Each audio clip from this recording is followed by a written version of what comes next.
Eto, real talk tayo mga kakabsat, no? Dahil marami pa rin sa mga yellowish ang hindi makamove on dahil sa pagbasura ng sandigan bayan sa natitirang asset claims sa Marcos.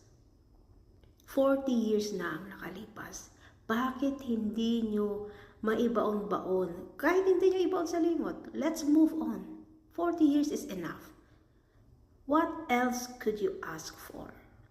Nakuha naman na lahat ng mga assets. Swiss account, jewelries, paintings worth $1 million. Hindi pa ba sapat yun? Sa dami na nangyayari ngayon sa Pilipinas, sa tingin ninyo, nakausad na ang Pilipinas dahil sa pagpapatalsik nyo sa mga Marcoses? Walang nangyari. Nothing.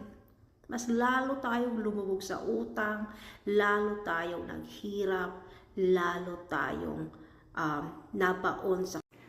Ganito kabastos yung mayor ninyo dyan sa Davao City. Imbes na gawan ng paraan yung problema ninyo sa basura, pero ang ginawa niya, pinatambak sa inyo yung mga basura sa harap mismo ng DENR. Diba? Ganon ang mga klase ng tao na walang laman ng utak. Basura.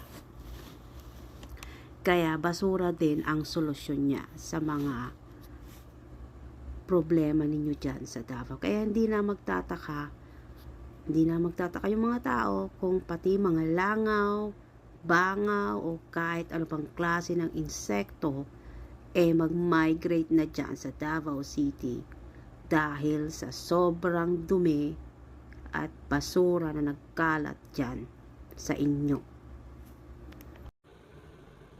Ari munding-munding, ari munding-munding, Mark, bumangon ka Mark, bumangon ka Mark, kukuha ka pa ng maleta.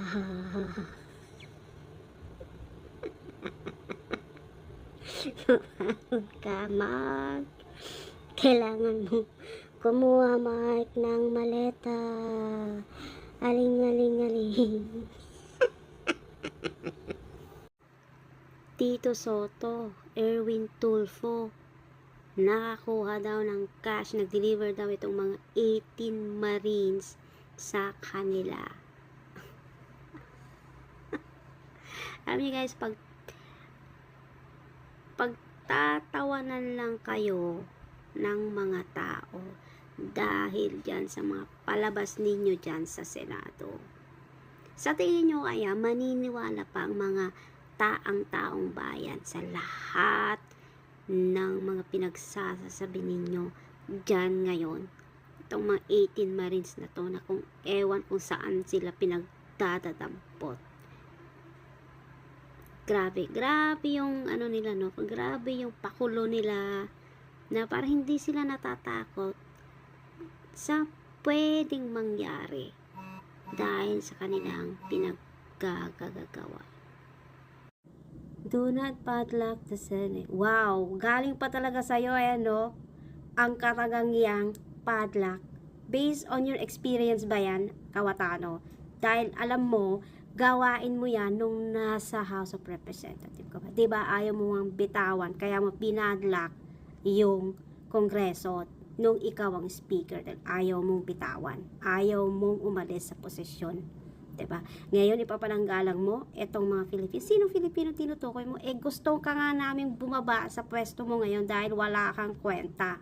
Ano ba meron sa mga posisyon na yan? Bakit pinagkakaguluhan ninyo at gustong-gusto ninyong pumwesto sa mga ganyang posisyon?